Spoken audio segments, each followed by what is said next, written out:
शिक्षक भक्तन की जय हो, अपने अपने गुरु महाराज की जय हो, वेद व्यास जी महाराज की जय हो, सुखदेव स्वामी की जय हो।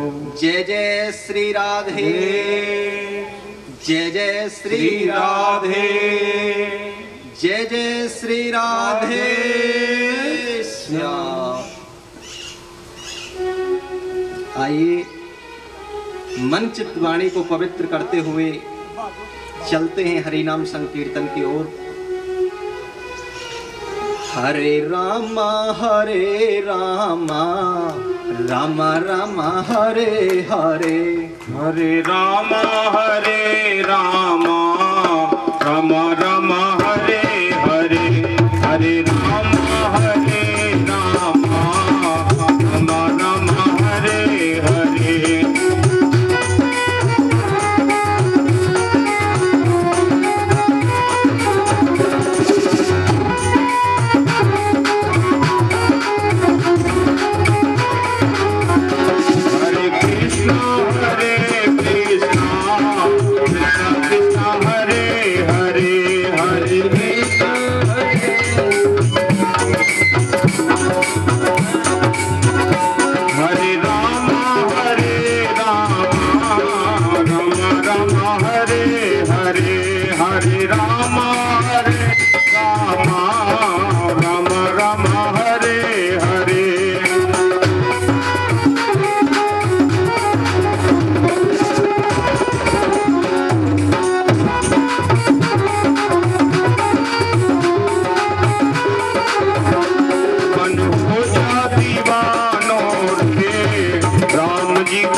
राम जी के चरणन में हरे राम राम राम हरे हरे।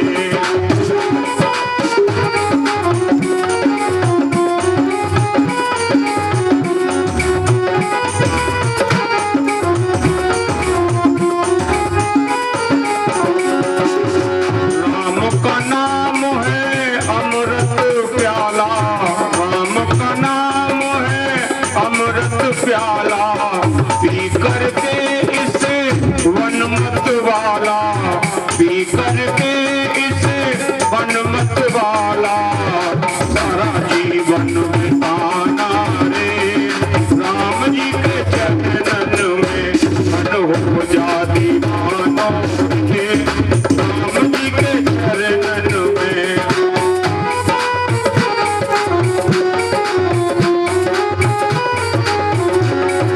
जीवन बिताना रे राम जी के चरणन में।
परवानों रे, राम जी के चरणन में तेरी लेंगे खबरिया रे, आओ दिन पल भर में तेरी लेंगे खबरिया रे, आओ दिन पल भर में।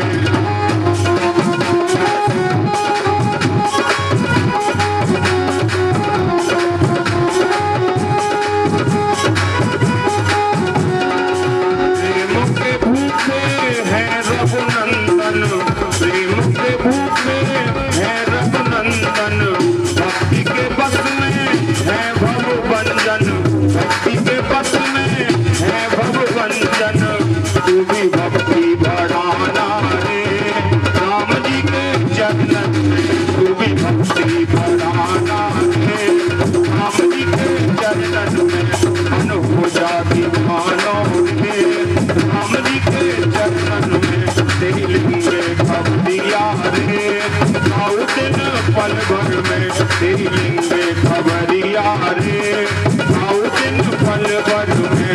हरे रामा राम राम हरे हरे, हरे कृष्णा कृष्णा कृष्णा हरे हरे, हरे रामा राम राम हरे हरे, हरे कृष्णा कृष्णा कृष्णा हरे हरे।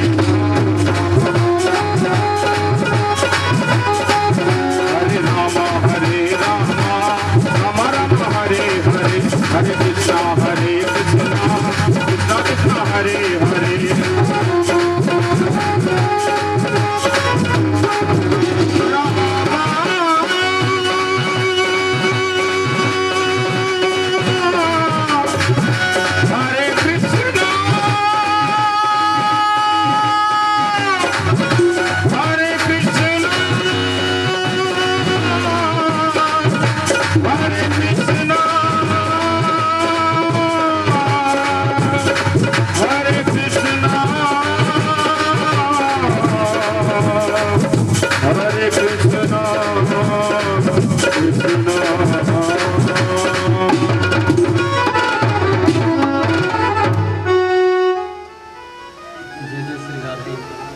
भोले वृंदावन बिहारी लाल की जय। जय जय श्री श्याम, जय जय श्री राधे, जय जय श्री श्याम।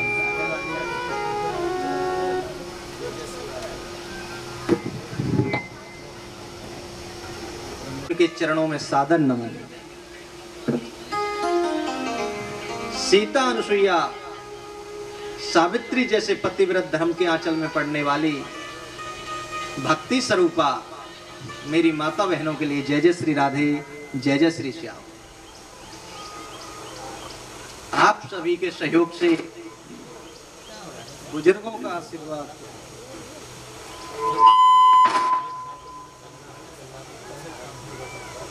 आप सभी के सहयोग से, बुजुर्गों का आशीर्वाद, माता और बहनों की ममता और युवाओं के सहयोग के साथ कथा के आज द्वितीय दिवस में प्रवेश कर रहे थे।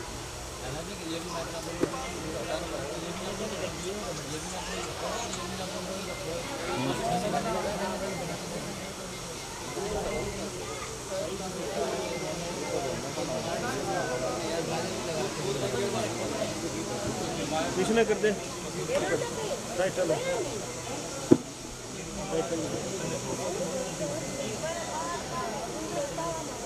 जय जय श्री राधे।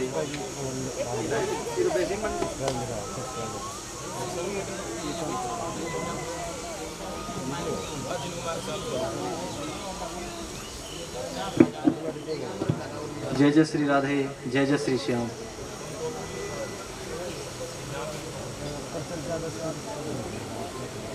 जय जय श्री राधे।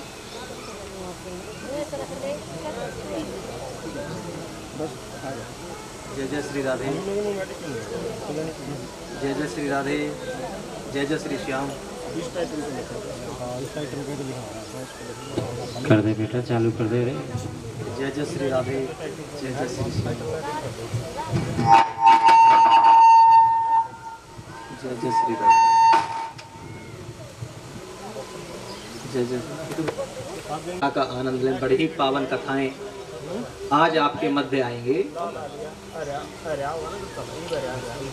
बाबा तुलसीदास कहते हैं कि सोई घड़ी धन्य जब सत्संगा।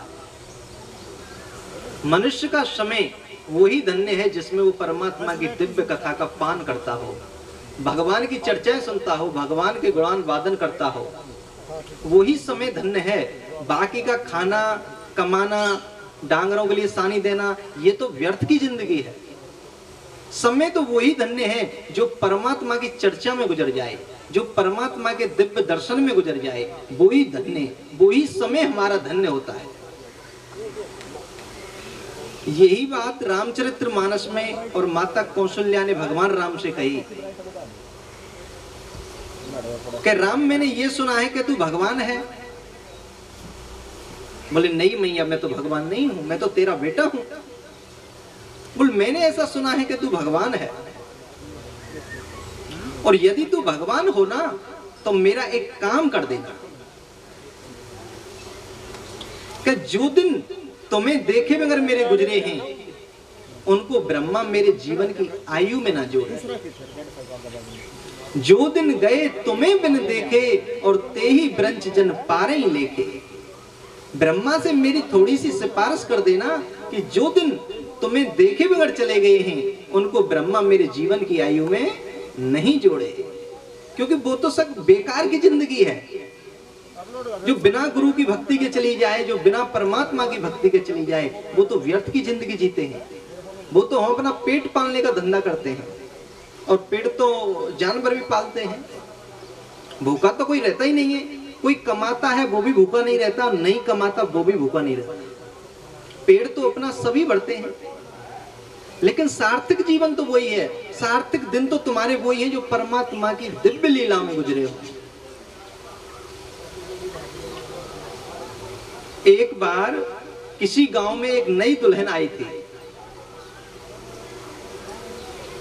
और उसी गांव में एक संत भिक्षा मांगने के लिए चला गया।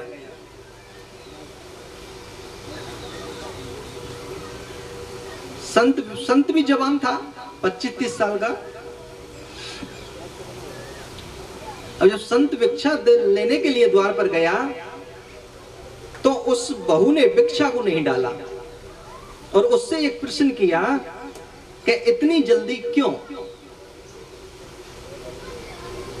तो उस संत ने जवाब दिया कि मुझको डर लग रहा था। इन बातों को उस बहू का ससुर सुन रहा था, दोनों की बातों को। उसने कहा इतनी जल्दी क्यों? संत बोला मुझको डर लग रहा है। ससुर कह रहा है इसने भिक्षा तो दी नहीं और फालतू की बात कर रही है, क्या कारण है? फिर संत ने उस बहू से प्रश्न किया कि आपकी उम्र क्या है? तो उस बहू ने कहा कि मेरी उम्र 5 वर्ष है। ससुर दोनों की बात सुन रहा है। वास्तविक उम्र तो उसकी 25 साल थी, लेकिन वो संत से कह रही है कि मेरी उम्र 5 वर्ष की है। फिर संत ने दूसरा प्रश्न किया कि तुम्हारी सास की उम्र कितनी है? बोली सास की उम्र 2 वर्ष की है। ससुर दोनों की बात सुन रहा है। बोले लगता है कि ये बहू घर में पागल आ गई। अपनी उम्र बता रही है 5 वर्ष और सास की उम्र बता रही है 2 वर्ष। संत ने अगला पूछा कि मुझको डर लग रहा था। तब उस बहू ने जवाब दिया कि मैं संत से ये पूछ रही थी कि आप इतनी जल्दी संत क्यों हो गए? तो वो संत का जवाब यह था कि मुझको डर लग रहा। ऐसे भी केस देखे होंगे जो संसार में नहीं आए, गर्भ में ही अपना जीवन छोड़ गए। कुछ बचपन में ही संसार छोड़ गए जिनकी जवानी नहीं आई, और कुछ जवानी में संसार छोड़ गए उनका बुढ़ापा नहीं आया। तो पक्का थोड़ी है कि बुढ़ापा आए या जवानी आए। तो संत का ये जवाब था कि मैं इतनी जल्दी संत इसलिए हो गया कि मुझको डर लग रहा था, जाने ये जिंदगी कब धोखा दे जाए। बोले इसने जब संत ने इससे पूछा कि तुम्हारी उम्र क्या है, तो इसने कहा कि मेरी उम्र 5 वर्ष की है। उस बहू ने जवाब दिया, मेरी वास्तविक उम्र तो 25 साल की है, लेकिन जब से मैं गुरु भक्ति में आई हूं, जब से मैं परमात्मा की भक्ति में आई हूं, जब से मैं संत भक्ति में आई हूं, वो उम्र तो मेरी 5 वर्ष की है, बाकी की 20 साल की तो मेरी व्यर्थ की जिंदगी है। और मेरी जो सास की उम्र है वो 2 वर्ष की है, वो भगवान की सन्निधि में 2 वर्ष से आई है, तो वास्तविक उम्र उसकी 2 वर्ष है। और मेरा पति 2 महीने से आया है, तो उसकी उम्र 2 महीने है। और मेरा ससुर अभी तक भक्ति लेने में आया ही नहीं, तो इसका तो इस मार्ग में अभी जन्म ही नहीं है। वो तो पशुओं के समान जिंदगी है।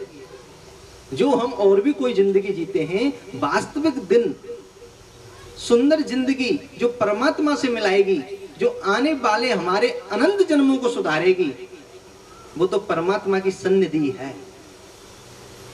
परमात्मा की सन्निधि में बैठ करके और दिव्य कथा का पान करना, ये सबसे बड़ा धर्म है। इससे बड़ा कोई धर्म नहीं है। तीनों लोकों में सबसे बड़ा सत्कर्म ये श्रीमद् भागवती है। तीनों लोकों में इससे बड़ा कोई भी सत्कर्म नहीं है। एक बार संतों की मंडली में एक प्रश्न उठा था कि मनुष्य जीवन का सबसे बेकार दिन कौन सा है? मनुष्य जीवन का सबसे दुर्दिन कौन सा है? सबसे निकृष्ट दिन कौन सा है? क्या जिस दिन हमारा पेट अन्न को नहीं पाए वो हमारा सबसे बेकार दिन है? या किसी दिन इंद्र देवता नाराज हो जाएं और पानी की जगह पर आग के गोले बरसाने लगें, क्या वो बेकार दिन है? या सगे संबंधी हमारे माता पिता पत्नी पति छोड़कर के हमें चले जाएं, या वो बेकार दिन है? कौन सा दुर्दिन है? मनुष्य जीवन का सबसे बेकार दिन कौन सा है? दुर्दिन नहीं बिनीत कोई, जेती बिकत बखानिए, और श्रवण परे ना हरि कथा, तो सो दिन दुर्दिन जानिए, सो दिन दुर्दिन जानिए। मनुष्य जीवन का सबसे बेकार दिन वही है जिस दिन वो परमात्मा का गुणान वादन नहीं करता हो, चाहे करे 5 मिनट ही, लेकिन जरूर परमात्मा का ध्यान धरना चाहिए। तदनम दुर्दनम मन्ने मेगा छन्नम ना दुर्दनम, यदनम कृष्ण पीयूष कथा पानादि वर्जितम। मनुष्य का सबसे बेकार दिन वही है जिस दिन मनुष्य कृष्ण कथा का पान नहीं करे, राम कथा का पान नहीं करे, शिव कथा का पान नहीं करे। सौदा सब ये एक ही है। राम और कृष्ण में कोई अंतर नहीं है। राम कृष्ण दो एक हैं और अंतर नहीं निवेश, उनके नैन गंभीर हैं और उनके चपल विशेष। इसलिए परमात्मा की सन्निधि ही और 84 लाख योनियों से बचाएगी। नहीं तो जब मृत्यु का समय नजदीक आता है ना इंसान का, तब वो 10 दिशाओं में भागता है कि यहां बचूंगा यहां बचूंगा, लेकिन मृत्यु परछाई के रूप में और हमारे साथ चलती है। जहां जहां तुम भगोगे, चाहे हॉस्पिटल में जाओ चाहे कहीं दुबक जाओ, लेकिन मृत्यु हमारे साथ चलती है। और मृत्यु व्यक्ति का खिंचाव अपनी ओर करती है। यहां मृत्यु लिखी होती है, व्यक्ति को वहीं मृत्यु बुला लेती है। एक बार वेद व्यास जी महाराज के नाना जी थे दासराज जी महाराज। उन्होंने देखा कि मेरा बुढ़ापा आ गया और अब मेरी मृत्यु आएगी, क्योंकि बुढ़ापे में व्यक्ति को मृत्यु की याद सताने लग जाती है। कहते हैं ना, जब प्यास लगती है तो पनघट की याद आती है, और जब लाज लगती है तो घूंघट की याद आती है, और जब बुढ़ापा नजदीक आता है तो मरघट की याद आती है। तो दासराज जी को मरघट की याद आ रही थी कि मेरी मृत्यु के समय नजदीक आ गया। तो वेद व्यास जी महाराज के पास पहुंचे, उनसे बोले कि मैं मरना नहीं चाहता, मुझको आप और अजर अमर करा दो किसी भी उपाय से। आपकी पहुंच लंबी है, और जब लंबी पहुंच होती है तो कोई न कोई काम हो ही जाता है। व्यास जी बोले, ऐसा तो मेरे पास में कोई उपाय नहीं है जो तुमको मैं अजर अमर कर दूं। लेकिन चलो ब्रह्मा जी से सिफारिश करते हैं, यदि उनके पास में कुछ होगा तो आपको अजर अमर करा देंगे। अब तो दासराज जी और वेद व्यास जी ब्रह्मा जी के पास पहुंचे कि महाराज ये हमारे नाना हैं और ये अमर होना चाहते हैं, इनको मृत्यु से भय लगता है। ब्रह्मा जी बोले हमारे पास तो ऐसा कोई जुगाड़ नहीं है जो अजर अमर कर दें, लेकिन शंकर जी के पास चलते हैं, यदि उनके पास कोई दवाई हो तो जरूर दिलवाएंगे। अब तो तीनों लोग ब्रह्मा जी और दासराज जी और वेदव्यास जी शंकर जी के पास पहुंचे। यही बात शंकर जी से कही, महाराज ये हमारे नाना जी मरना नहीं चाहते। बोले हमारे पास भी कोई जुगाड़ नहीं है। तो सीधे वहां चलते हैं महाराज यमराज के पास। अब चारों जने जैसे ही यमराज जी के पास जा रहे थे और जैसे ही दासराज जी ने यमराज जी की चौखट पर पैर रखा और जमीन पर गिर गए और मृत्यु हो गई।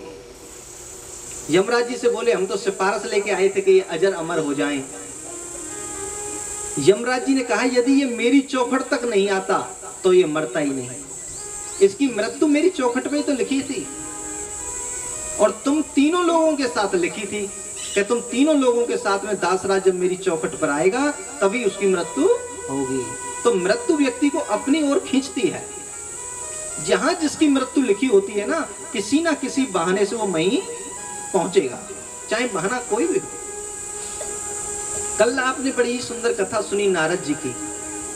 नारद जी को संतों के पास भी शांति नहीं मिली और ना ही गृहस्थियों के पास शांति मिली कि अजब कमाल देखा नारद ने, दुनिया में क्या क्या विषम बिक रहे हैं। मन बिक चुके हैं, तन बिक चुके हैं, वतन बिक चुके, अब अपन बिक रहे हैं। जरा जाकर उन माँ बहनों से पूछो, गोदी के जिनके ललन बिक रहे हैं। अनोखा तमाशा यहाँ का जितेंद्र, सड़ेआम दूल्हा दुल्हन बिक रहे हैं। जमाने के मालिक जरा आंख खोलो, लंगोटियों से ज्यादा कफन बिक रहे हैं, लंगोटियों से ज्यादा कफन बिक रहे हैं। कहीं भी नारद जी को शांति नहीं मिली। और जब नारद जी वृंदावन में पहुंचे तो वहां भी एक आश्चर्य देखा कि कलकल निरादनी श्री यमुना जी के तट पर और एक जवान स्त्री बैठी हुई थी और दो वृद्ध पुरुष उसकी बगल में लेटे हुए थे। नारद जी बोले मैं तो महाराज तंग रह गया इस दृश्य को देख करके, और मैं जब आने जाने लगा तो उस स्त्री ने मुझको रोक लिया कि महाराज आप कुछ मेरे भी ऊपर दया कर दो, आप कुछ मेरे भी ऊपर कृपा कर दो। मुझको याद है कि आपने कृपा प्रहलाद के ऊपर की थी तो प्रहलाद ने भगवान को और खंबे में प्रकट कर लिया था। आपने अपनी कृपा ध्रुव के ऊपर करी थी तो आज उत्तर दिशा में चमक देता है। और मैं चाहती हूं कि आप ऐसी ही कृपा और मेरे पुत्रों के ऊपर कर दो। नारद जी बोले जब पुत्रों का नाम लिया तो मैं तो घबरा गया। माता जवान और पुत्र वृद्ध, ऐसा कैसे हो सकता है? मैंने पूछा देवी तुम कौन हो? उसने कहा महाराज मैं तो भक्ति हूं और ये दो पुरुष हैं, ये दोनों मेरे पुत्र हैं, ज्ञान और वैराग। लेकिन इनको बुढ़ापा आ गया और मैं जवान बनी हुई हूं। लोग क्या सोच रहे होंगे मन में कि माता जवान और पुत्र वृद्ध हो जाए। क्योंकि वृंदावन के अंदर ज्ञान और वैराग्य को कोई पूछता नहीं है। वृंदावन के अंदर तो केवल भक्ति का ही साम्राज्य चलता है। यदि रिक्शा वाला भी साइड मांगता है तो राधे राधे ही बोलेगा, बटन नहीं दाबेगा। राधे राधे भक्ति का साम्राज्य, इसलिए भक्ति महारानी वृंदावन में जवान रहती है। तो महाराज मैंने उनके लिए वचन दिया भक्ति महारानी के लिए कि मैं आपके दोनों पुत्रों को जवान कर दूंगा। अब तो महाराज मैंने उनके लिए गीता सुनाई, रामायण सुनाई, महाभारत सुनाया, लेकिन वो जवान नहीं हुए, वो तो वृद्ध के वृद्ध ही थे। तभी आकाशवाणी हो गई, यदि इनको तुमको जवान करना है तो कोई सत्कर्म करना पड़ेगा। तो महाराज यही विचार करके मैं आपके पास आया हूं। अब आप बताइए मुझको कि वो कौन सा सत्कर्म है जिससे ज्ञान और वैराग्य जवान हो जाए। सनत कुमार बोले, नारद जी आप जब ऐसी बात करते हैं ना तो हमको भी बहुत शर्मिंदगी महसूस होती है। आप तो भागवत के मर्मज्ञ हैं और फिर भी आप ऐसी बात करते हैं। जो ज्ञान और वैराग्य को जवान कर देगा वो ऐसा सुखदेव स्वामी के मुख से निकला हुआ मधुर गीत श्रीमद् भागवती है जो उनको जवान कर देगा। नारद जी ने कहा, महाराज एक बात बताइए, जो ये भागवत है ये तो गीता महाभारत रामायण इनका निचोड़ है। जब रामायण महाभारत गीता उसको जवान नहीं कर सकी तो ये भागवत कैसे कर देगी। मुझको तो ऐसा असंभव लगता है कि भागवत ज्ञान और वैराग्य को जवान कर देगा। सनत कुमारों ने फिर दृष्टांत के माध्यम से समझाया कि नारद जी आप ऐसे समझो जैसे कि घी के अंदर और पूड़ियां तल रही हैं और अकस्मात घी खत्म हो गया कढ़ाई में से। अब कोई ये बात कही, यदि घी खत्म हो गया तो पूड़ियां दूध में तालो, तो बताओ क्या दूध में पूड़ियां तल सकती हैं? नहीं तल सकती। अब लोग कहेंगे कि साहब घी तो दूध में से ही निकला है, घी का पापा है दूध, तो दूध में पूड़ियां कैसे नहीं तल सकती। नारद जी ने कहा, महाराज मेरी बात समझ में नहीं आती कि भागवत में ऐसा क्या छुपा है जो उनको जवान कर देगी। नारद जी ने कहा, जैसे घी में पूड़ियां तल जाती हैं दूध में पूड़ियां नहीं तलती हैं, तो जो काम घी कर देगा वो दूध कभी नहीं कर सकता। ऐसे ही जो काम भागवत कर देगी वो और ग्रंथ नहीं कर सकते। जैसे कि कोई पेड़ है आम का, अब आम के पेड़ पे पका हुआ आम लटक रहा है और आपने आम को तोड़ा और पाया बड़ा मीठा लगा। अब आप ये सोचें कि जब आम इतना मीठा है तो उसकी डाली टहनी कितनी मीठी होगी। अब आप टहनी तोड़ करके खाएं तो मुख मीठा हो जाएगा? नहीं होगा। लेकिन वो आम के अंदर रस कहां से आया? आसमान से तो बरसा नहीं। जब आम इतना मीठा है तो उस आम के अंदर रस कहां से आया? कहीं बाहर से तो आया नहीं, आया तो उसी वृक्ष में से है। लेकिन जो आम है वो सारे वृक्ष का निचोड़ है। जो आम है वो सारे वृक्ष का निचोड़ है। तो जो मिठास आम दे सकता है वो वृक्ष कभी नहीं दे सकता। तो नारद जी जो काम भागवत कथा कर देगी वो और कोई ग्रंथ नहीं कर सकता।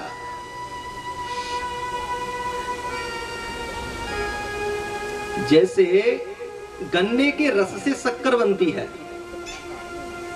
शक्कर गन्ने के रस से ही बनती है। जो मिठाई शक्कर से बन जाएगी वो गन्ने के रस से कभी नहीं बन सकती। जो काम शक्कर कर देगा वो गन्ने का रस कभी नहीं कर सकता। ऐसे ही जो काम भागवत कर देगी वो और ग्रंथ नहीं कर सकता। ऐसे दृष्टांतों के माध्यम से और नारद जी को समझाया।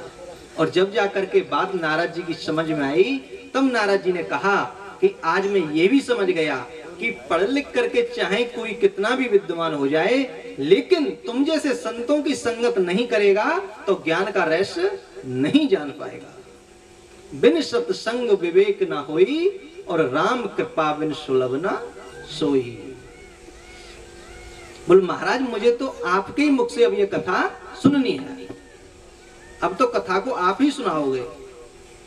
सनत कुमार बोले, हम भी कथा सुनाने के लिए बैठे हैं और कथा का मतलब ही यही है कि कैसे भी जीव का मन और भगवान के चरणों में लग जाए किसी भी उपाय से। लोहा कितना कठोर होता है, यदि उसको मोड़ना पड़े तो मुड़ नहीं सकता, बड़ी मुश्किलों से मुड़ता है कितना। और उसी लोहे से कुल्हाड़ी फरसा कस्सी जैसे हथियार बन जाते हैं। तो ऐसा आकार लोहे को कैसे मिल जाता है? तो पहले लोहे को तपाया जाता है, और जब लोहा खूब तप लेता है और तप करके जब पिलकता है तो उसमें आर्द्रता आ जाती है, और फिर पिलकते हुए लोहे में कहीं भी हथौड़ा मार दो और आप जिधर चाहेंगे वो उधर मुड़ जाएगा। ऐसे ही जो भागवत की कथा जब सुनते हैं ना, तो इससे हमारा भी मन पिलकता है, और पिघलते हुए मन में विवेक का हथौड़ा मार करके परमात्मा की ओर मोड़ दोगे ना तो मुड़ जाएगा। भगवान की जब कथाएं सुनते हैं, सत्संग सुनते हैं, तो हमारा मन पिलकता है, और पिघले हुए मन में जिधर मुड़ोगे उधर ही मुड़ जाता है। तो कथा भी जरूर सुननी चाहिए। अपने घर के अंदर कुछ गीता, रामायण, महाभारत, भागवत का भी अध्ययन करना चाहिए, जिससे मन के विचार, दूषित विचार हैं, वो निकल जाते हैं और सात्विक विचार प्रवेश कर जाते हैं। इसलिए भगवान का सुमरण भी दिन में जरूर करना चाहिए। नारद जी बोले, महाराज हमें तो आपके मुख से ये कथा सुननी है, और मैं माता भक्ति के लिए वचन देकर के आया हूं कि आपके ज्ञान और वैराग्य को मैं जवान कर दूंगा, और महाराज वो वचन भी मुझको पूरा करना है। सनत कुमार बोले, तो हरिद्वार गंगा जी के तट पर उनको ले आना, और वहीं पर श्रीमद् भागवत की महिमा का बखान होगा। अब तो नारद जी दोनों पुत्रों को लेकर के और माता भक्ति को लेकर के हरिद्वार पहुंचे, यम गंगा जी के तट पर, और वहीं पर श्रीमद् भागवत की महिमा जब गाई गई, और जैसे ही श्रीमद् भागवत को ज्ञान और वैराग्य और भक्ति महारानी ने सुना, तो एकदम ज्ञान और वैराग्य झूम उठे। बोलिए भागवत महापुराण की जय। भागवत महापुराण का श्रवण करते ही और ज्ञान और वैराग्य झूम उठे, और भक्ति महारानी के खुशी का तो कोई ठिकाना ही नहीं रहा। भक्ति महारानी ने कहा, मेरे बेटे ज्ञान और वैराग्य को जवान होते हुए मैंने अपनी आंखों से देखा, लेकिन मैं अब इस पूरे कथा अमृत को पीना चाहती हूं, तो मेरे लिए ये बताओ कि मैं इस अमृत को कहां बैठ करके पी जाऊं। सनत कुमारों ने कहा कि तुम भक्तों के हृदय में बैठ करके और इस रस का पान कर लेना, और जब भक्ति महारानी जिस हृदय में आ जाती है तो परमात्मा ऑटोमेटिक ही आ जाएगा। तुम परमात्मा को फिर भी अपने इस भवन में घुसाना नहीं चाहोगी, फिर भी वो जबरदस्ती घुस जाता है। एक बार वृंदावन में एक ब्रज गोपी और ध्यान में बैठी हुई थी। मां होकर के देव ऋषि नारद जी निकल पड़े। नारद जी ने देखा कि ये किसका ध्यान कर रही है। जो पार ब्रह्म परमात्मा है वो तो इनके आगे पीछे घूमता है, लेकिन ये किसका ध्यान कर रही है।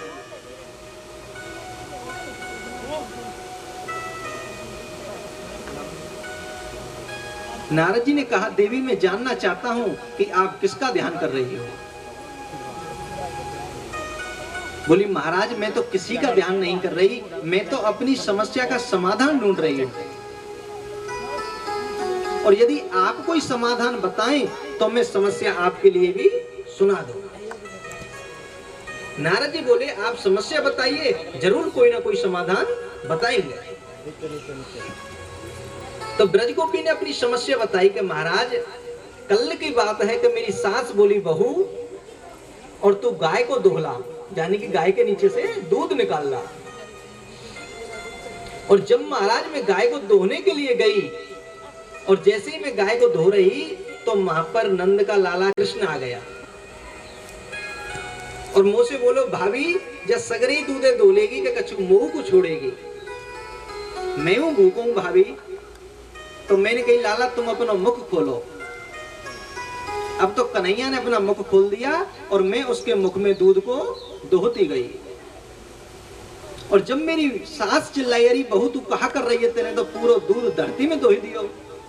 जब मुझे पता चला कि ये तो मेरी भावना का कृष्ण था, मां कोई कृष्ण था ही नहीं, केवल वो तो मेरे मन में, मेरे इस भवन में ऐसा चिपक गया कि जब भी एकांत मिलता है तो झटके से वो मेरे पास आ जाता है। और महाराज आज की बात, मेरी सास बोली, बहू यमुना पे से पानी भर ला। और महाराज जब मैं पानी भरने के लिए गई, यमुना में से पानी भी भर लिया और गड़ा भारी था मटका, तो मुझ पर उठा नहीं गया। और मटका जब मुझ पर उठा नहीं था तो वहां पर भी कृष्ण आ गए। मुझसे बोले, भाभी यदि मटका नहीं उठ रहा हो तो मैं उठवा दूं। मैंने कहा, लाला तुम भी ठीक समय पे आए और थोड़ा सहारा लगा दो। और जैसे ही मैंने मटका को उठाया और मटका भी फूट गया। अब महाराज मैं सास को क्या बताऊं कि मटका किसके चक्कर में फूटता है। वो इस मेरे चित्त में ऐसा चिपक गया है कि अभ्यास करने से भी और निकल नहीं पा रहा। नारद जी ने तो सिर पकड़ लिया, हे भगवान, जोगी जपी तपी संत महात्मा ज्ञानी जिसका 50-50 हजार वर्ष तक जाप करते थे, ध्यान करते थे, उसकी एक झलक पाने के लिए कि हमारे हृदय में से कैसे भी ये संसार निकल जाए और परमात्मा बैठ जाए। लेकिन धन्य है ये ब्रज गोपी जो परमात्मा को हृदय से निकालना चाहती है और संसार के विषयों को हृदय में बसाना चाहती है, लेकिन वो परमात्मा फिर भी नहीं निकल रहा। तो यहां भक्ति होती है, वहां परमात्मा को पहुंचना पड़ता है। नारद जी बोले, महाराज ज्ञान और वैराग्य को तो मैंने जवान होते हुए देखा भागवत के श्रवण पान से, लेकिन इस संसार में तो एक विकराल पापी पड़ा है और पाप करते करते करते करते जिसकी अकाल मृत्यु हो गई हो, जीवन में उसने कभी सत्कर्म नहीं किया हो और अकाल मृत्यु से मर गया हो और एक नंबर का प्रेत बन गया हो, क्या उसके नाम से भी भागवत करा दी जाए तो क्या मुक्ति मिल सकती है?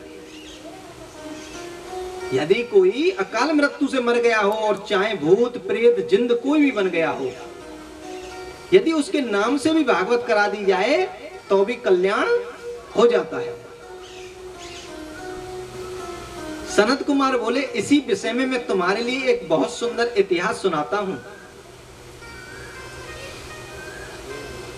कि तुंगभद्रा नदी के किनारे एक उत्तम नगर बसा हुआ था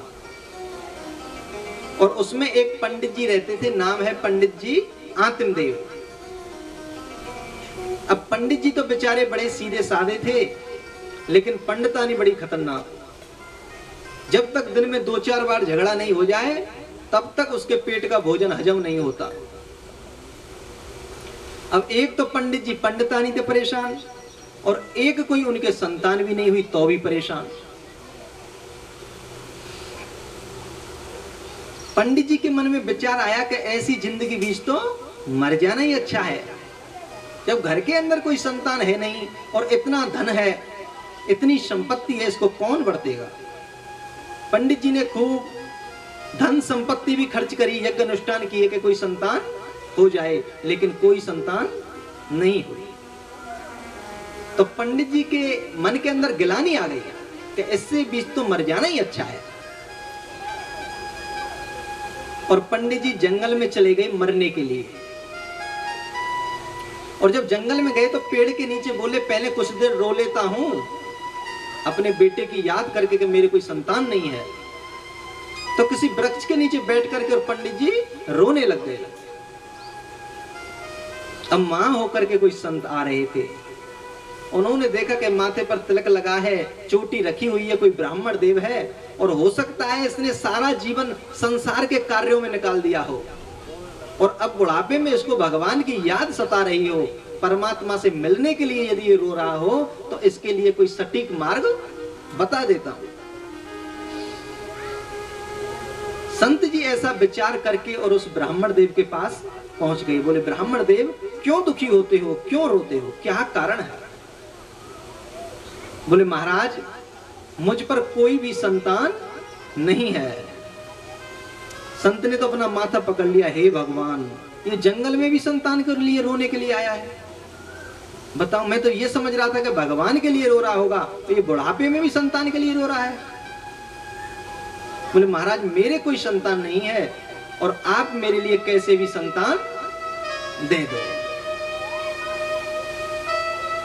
संत जी बोले, ब्राह्मण देव मैंने तुम्हारी मस्तक की रेखाएं देखी हैं, तुम्हारे 7 जन्म तक कोई भी संतान नहीं है। अब तो ब्राह्मण देव और धरती मूड़ पटकने लगा। बोल अब तो मैं मरूंगा, और यदि मैं मर गया तो ब्रह्म हत्या का पाप तुम्हें लगेगा। संत जी बोले भाई मरेगा तू तो ब्रह्म हत्या हमें क्यों लगेगी? बोल जब तुम मेरा दुख एक जन्म का था और अब तुमने 7 जन्म का बढ़ा दिया। मैं तो इसी जन्म के लिए रो रहा था और आप कह रहे हैं कि 7 जन्म तक कोई भी संतान नहीं है, और यदि मैं मर गया तो ब्रह्म हत्या आपको लगेगी। ब्रह्म हत्या यानी कि ब्राह्मण को मृत्यु दंड नहीं देना चाहिए, इसे ब्रह्म हत्या कहते हैं, और ये एक महापाप है। अच्छा, इस जगह पे एक बहुत सुंदर बात और बताता हूं। कुछ जगह ऐसी हैं जो आपको पता नहीं चलेगा और ब्रह्म हत्या का पाप आपको लग जाएगा। तो वो जगह बताता हूं, वो कौन सी जगह हैं जिनसे बचना है। कोई गुरु या संत या भगवंत और गहरी नींद में सो रहा हो और उसकी नींद में बाधा डाल देना, ब्रह्म हत्या का पाप लगेगा।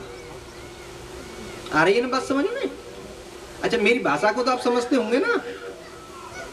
कहीं नहीं समझते हो, मैं कथा कहूं जाऊं तुम समझेंगे। यानी कि कोई गुरु या संत और या भगवंत गहरी नींद में सो रहा हो और उसकी नींद में बाधा डाल देना, तो ब्रह्म हत्या का पाप लगता है। दूसरा, चल रहे कहीं भी धर्म आयोजन, कहीं मंदिर देवालय भागवत कथा रामायण चल रहे कहीं भी धर्म आयोजन में और बाधा उत्पन्न कर देना, ब्रह्म हत्या का पाप लगेगा। तीसरा, सास बहू, पति पत्नी, भाई भाई, भाई बहन, यानी कि प्रेम से चल रहे रिश्ते में और दरार डाल देना। जो रिश्ते प्रेम से चल रहे हैं और उनके बीच में फूट डाल देना, कोई दरार डाल देना अपने कोई कार्य को सिद्ध करने के लिए, तो भी ब्रह्म हत्या लगेगी। कभी 2 दिलों को तोड़ने का काम नहीं करना, जोड़ने का काम करना। यदि 2 दिलों को तोड़ोगे तो ब्रह्म हत्या का पाप लगता है। किसी के एक आंसू पर हजारों लोग रोते हैं, कोई रोता है जीवन भर, चैन से लोग सोते हैं। कर्म ऐसे करो जग में दिलों की दूरियां कम हो, जो बिछड़ों को मिला जाए वो ही इंसान होते हैं। जय हो। कोई बिछड़े हुए परे हो ना, तो भी उनको जोड़ने का ही काम करना, तोड़ने का नहीं। यदि तोड़ोगे तो ब्रह्म हत्या का पाप लगेगा। अगला, किसी बेटे को और मां से अलग कर देना। भागवत में तो शिशु लिखा है, यानी कि छोटा बच्चा। किसी बच्चे को और मां से अलग कर देना तो भी ब्रह्म हत्या लगेगी। लेकिन फिर भी बच्चे ही है मां की दृष्टि में, चाहे वो कितना भी जवान हो जाए फिर भी बच्चे ही है। कुछ बहुएं और अपने पति को अपनी सास से अलग करा देती हैं कि तुम्हारी माँ ऐसी, तुम्हारा बाप ऐसो और मैं इतनी अच्छी, तो भी ब्रह्म हत्या का पाप लगेगा। यदि माँ बेटों को उगल करोगे तो ब्रह्म हत्या का पाप लगता है।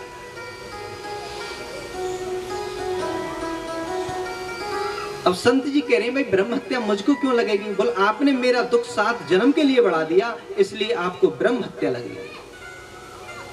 संत बोले चलते बाबाजियों की डंडौत भी बेकार होती है। जाते तो हम सीधे चले जाते तो कोई दिक्कत ही नहीं थी। अब एक खामा खाम ब्रह्म हत्या भी मोल ले ली।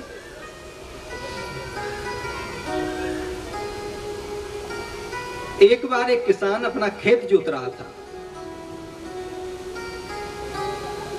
और वहां होकर के एक संत जी गुजर रहे थे।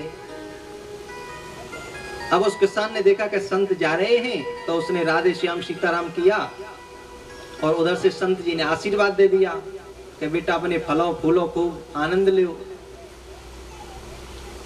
किसान के मन में आई क्यों नहीं आज संत जी अपने घर ही ले जाऊं, क्योंकि संत के चरण तो घर के अंदर पड़ना अच्छा होता है।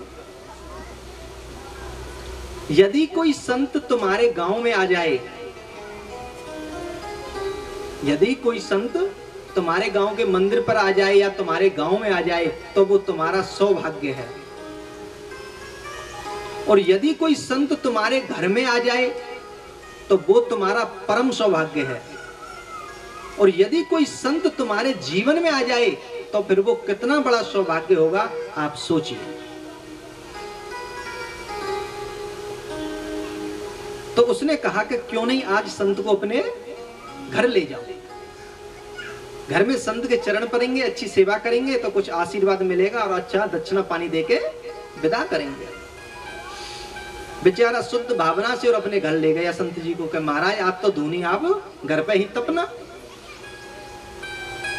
अब घर लेके गया तो उस किसान की बैयर ने दूर से देखा कि आज संत को घर लेकर के आ रहा है, और घर लेकर के आएगा तो रोटी बनाने की कहेगा, और रोटी मुझ पे अपने लिए भी बनती नहीं।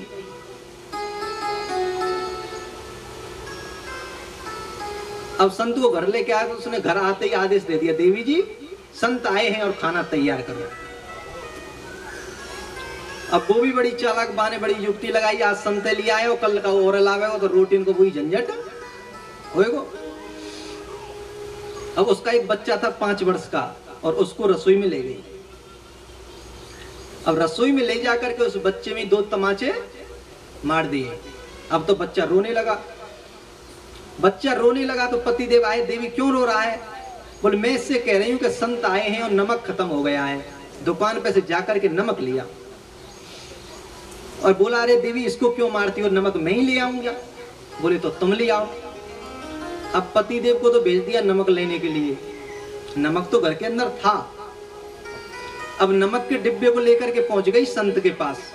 बोली बाबा तुम आज ना बच रहे। गुलाब जी की बन गई, प्रहलाद जी की बन गई, ध्रुव जी की बन गए, प्रहलाद जी की बन गई, ध्रुव जी की बन गई, प्रहलाद जी की बन गई, ध्रुव जी की बन गई, प्रहलाद की बन गई। हरि सुमरन में लाग रे तेरी अच्छी बनेगी, संतन के संग लाग रे मेरी अच्छी बनेगी। ओ अच्छी बनेगी तेरी किस्मत जगेगी, अच्छी बनेगी तेरी बिगड़ी बनेगी, अच्छी बनेगी तेरी किस्मत जगेगी। होए तेरो बड़ो भाग रे तेरी अच्छी बनेगी, संतन के संग लाग रे तेरी अच्छी बनेगी। ओ संतन के संग लाग रे तेरी अच्छी बनेगी, संतन के संग लाग रे तेरी अच्छी बनेगी।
राम भजन में लाग रे तेरी अच्छी बनेगी संतन के संग लाग रे तेरी अच्छी बनेगी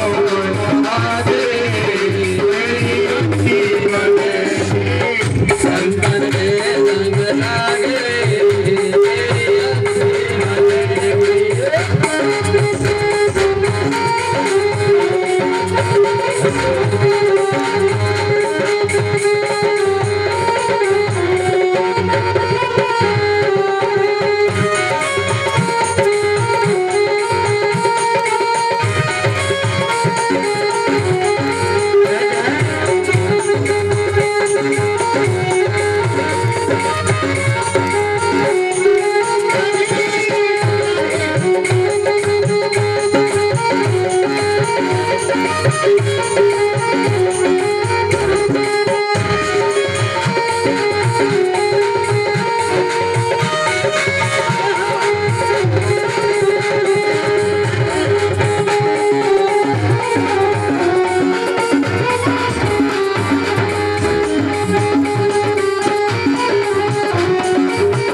जगत में तो जल मर तो संसार आगा से तो हंस करेंगे आगा से तो हंस करेंगे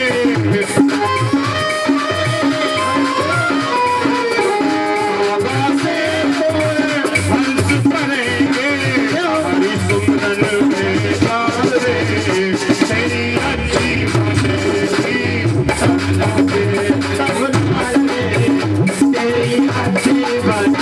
संतन के संग नाच रे तेरी अच्छी बनेगी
बोलिए सतगुरुदेव भगवान की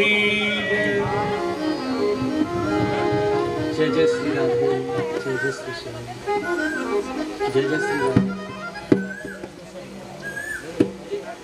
जय जय श्री राधे, जय जय श्री श्याम,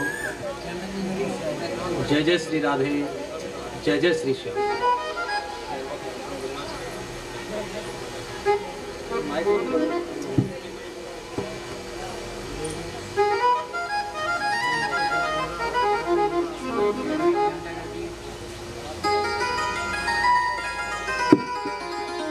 जय जय श्री राधे, जय जय श्री श्याम। संत जी ने फल दे दिया ब्राह्मण देव, इसको अपनी पत्नी के लिए दे देना।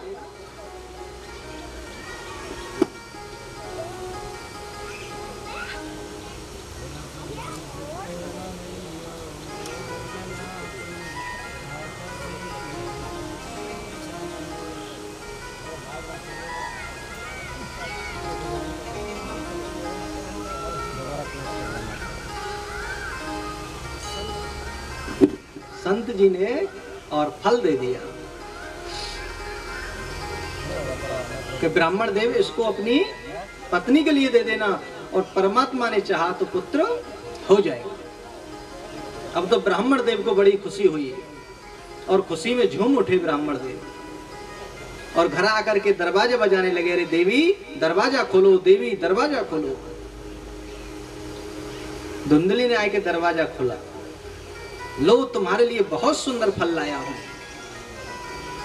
धुंधली बोली, मोहे तो ऐसा फार रहा हो जैसे कोई 9 लाख हार लाया हो, दरवाजा खोलो दरवाजा खोलो। ये फल तो मैंने खाई नहीं है क्या? बोल नहीं देवी जी, ये तो पहुंचे हुए संत का फल है। इस फल को तुम पाओगी तो जरूर तुम्हारे पुत्र होगा।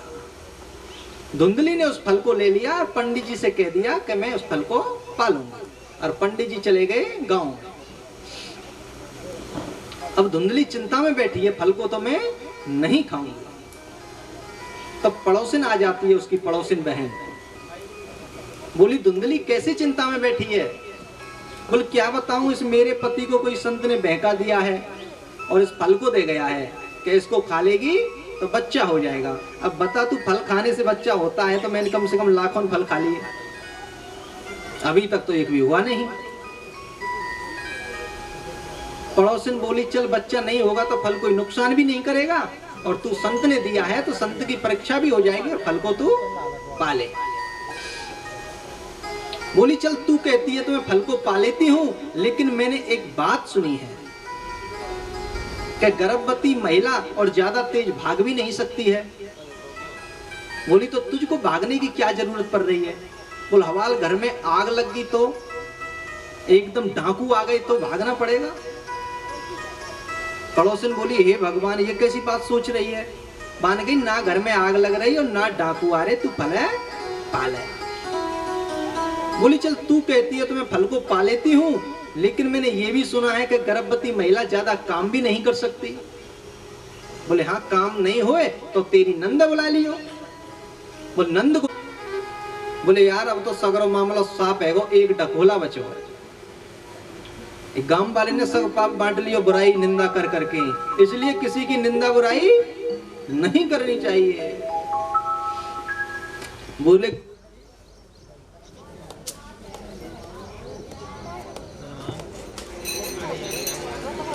जय जय श्री राधे, जय जय श्री श्याम। बोले गुरुजी मुझ पे तो ये एक डला भी नहीं खवेगा।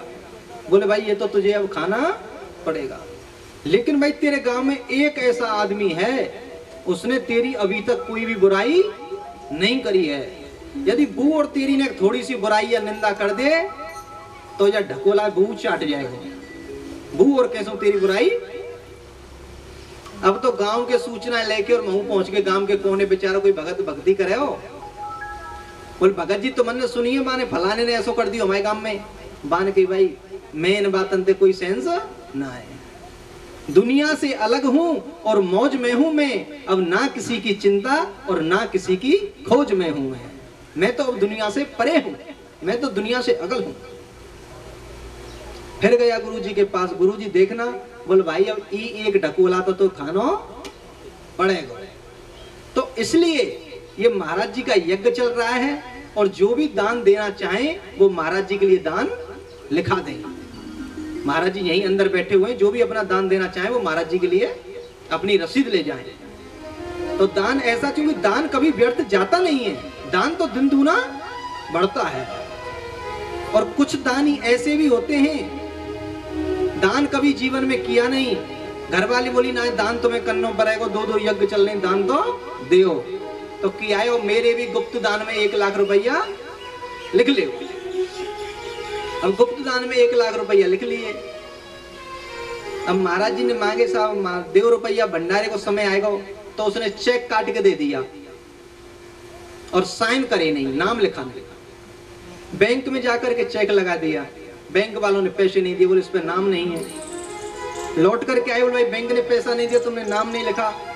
बोले गुप्त दान में कोई नाम थोड़ी लिखा जाता है, गुप्त दान तो ऐसे ही चलता है। तो कहने का मतलब यह है, दिया हुआ दान कभी व्यर्थ नहीं जाता है। तो जिनको भी दान देना हो श्रद्धा के समान और महाराज जी के लिए लिखा दे। तुलसी पक्षिन के पिए घटे न सरतानी, तुलसी पक्षिन के पिए घटे न सरतानी, दान दिए धन ना घटे, कह गए दास कबीर रे भैया, कह गए दास कबीर, कह गए दास कबीर रे भैया, कह गए दास कबीर।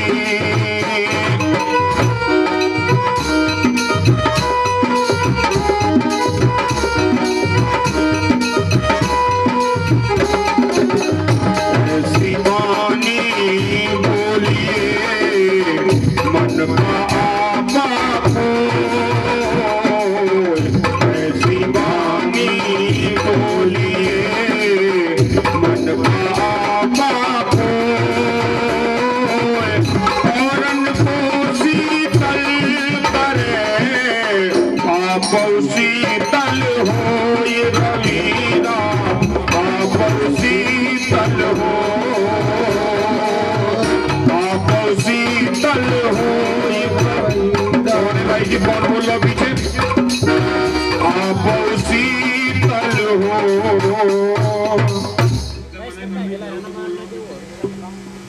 जय जय श्री राधे, जय जय श्री श्याम। जय राधे। शांति बनाए और आनंद लें कथा का। एक बार एक गुरुजी ने अपने शिष्य के लिए 3 रुपए दिए थे। बोले बेटा एक काम करना, कहीं 3 रुपए की और 3 चीज लेकर के आना। 1 रुपए की तो लाना अब, और 1 रुपए की लाना जब, और 1 रुपए की लाना ना अब और ना जब। 3 रुपए लेकर के और शिष्य चला गया। अब उसने देखा मार्केट में गरम गरम इमरती उतर रही हैं, तो 1 रुपए की उसने इमरती ले ली। फिर थोड़ा और आगे गया तो उसने देखा कि मंडली हो रही है, और 1 रुपया उसने महादान कर दिया। फिर आगे और गया, उसने देखा कि महाराज जी पंचधूनी तप रहे हैं, भागवत यज्ञ भी चल रहा है, और 1 रुपया उसने महादान कर दिया। गुरुजी के पास पहुंच गया। गुरुजी ने कहा ले आया सामान? बोले गुरुजी ले आया। बोलो आपने 1 रुपए का मंगाया था अब, तो अब के लिए मैं इमरती ले आया। 1 रुपए का मंगाया था आपने जब, तो महाराज जी पंचधूनी तप रहे, मैंने वहां दान कर दिया। वो अब नहीं तो तुमको जब जरूर मिलेगा, और 1 रुपए का अनंत गुना मिलेगा। और 1 रुपया मैंने मंडली में दान कर दिया, वो ना अब और ना जब। सोई धन धन्य प्रथम गत जाकी। धन वही धन्य होता है जिसकी प्रथम गति होती है। जो सुंदर कार्यों में धन लग जाए, धन तो वही धन्य है। धन की 3 गति होती हैं।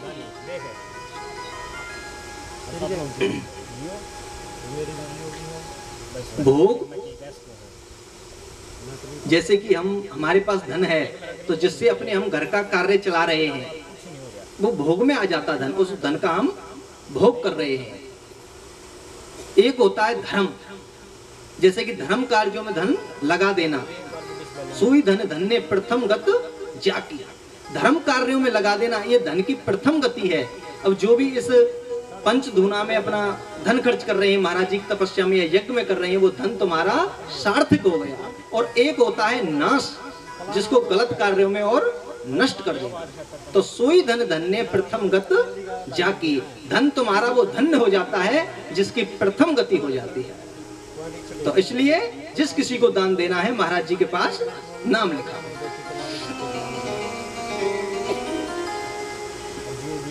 अब तो दोनों बच्चे सियाने हुए और पंडित जी मरने के लिए जंगल में जा रहे हैं। और जब पंडित जी मरने के लिए गए तो रास्ते में उनका बेटा मिल गया, गोकर्ण। उन्होंने कहा, पिताजी आज आप उदास कैसे हैं, क्या कारण है? बोले, बेटा इस धुंधकारी ने तो घर को नरक बना दिया और इस बीच तुम मर जाना ही अच्छा है। मुझको बेटा पुत्रों में भी शांति नहीं मिली।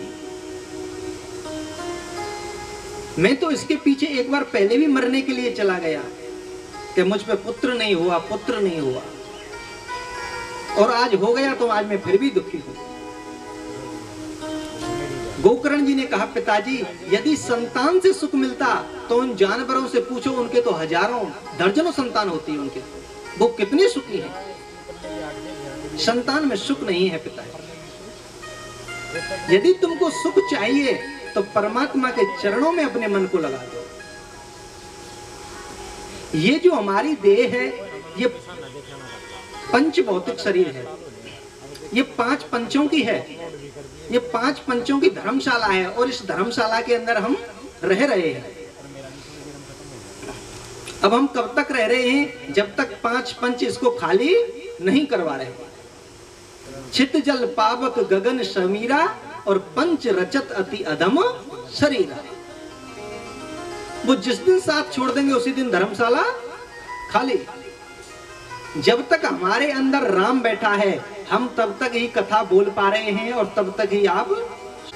जिस दिन वो इस शरीर से निकल जाएगा, ना हम कथा कह सकते हैं और ना ही आप सुन सकते हैं। चाहे आपका कोई कितना भी प्रेमी हो, अगर उसके अंदर से राम निकल जाएगा तो आप उसको घर के अंदर नहीं रख सकते। फिर सीधम सत्य चैनियों में ले जाके धरेंगे, चाहे कितना प्यारा हो। क्यों? मरने वाला तो फिर भी ऐसा ही है, वही गोरा गोरा है, कुर्ते पजामे पहरा हुआ है, क्योंकि इसके जीवन से केवल राम निकल गया, इसलिए हम उसको नहीं रख सकते।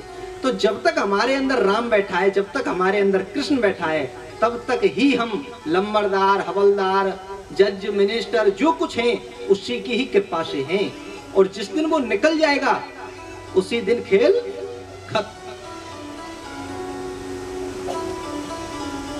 एक बार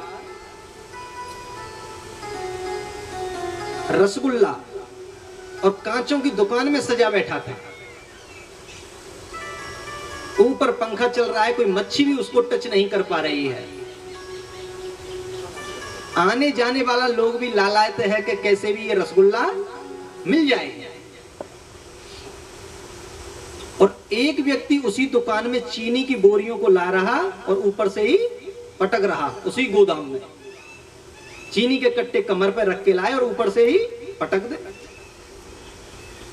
रसगुल्ले पर देखा नहीं गया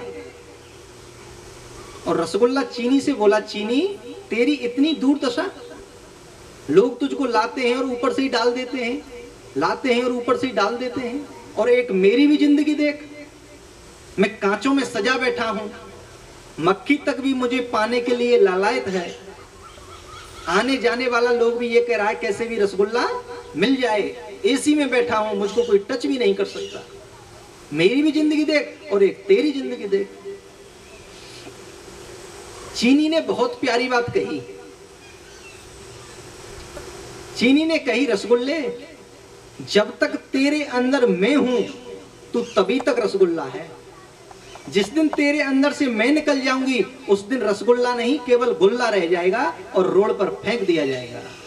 तो जब तक हमारे अंदर राम है तभी तक हम इंसान हैं, तभी तक हम बोल पा रहे हैं, तभी तक हम कुछ कह पा रहे हैं। और जिस दिन वो हमारे अंदर से निकल जाएगा उस दिन कुछ नहीं है। तो इसलिए हमको राम को सजाना है, संसार को नहीं। संसार में रहो, संसार में रहना बुरा नहीं है, लेकिन संसार को मन में बसाना बुरा है। मन में तो केवल परमात्मा को बसाओ। परमात्मा ये कहता है कि आप अपना तन किसी के लिए दो, धन किसी के लिए दो, केवल मन का कनेक्शन मुझसे रख लो तो भी बेड़ा पार हो जाएगा। तो इसलिए राम को सजाना है जीवन के अंदर।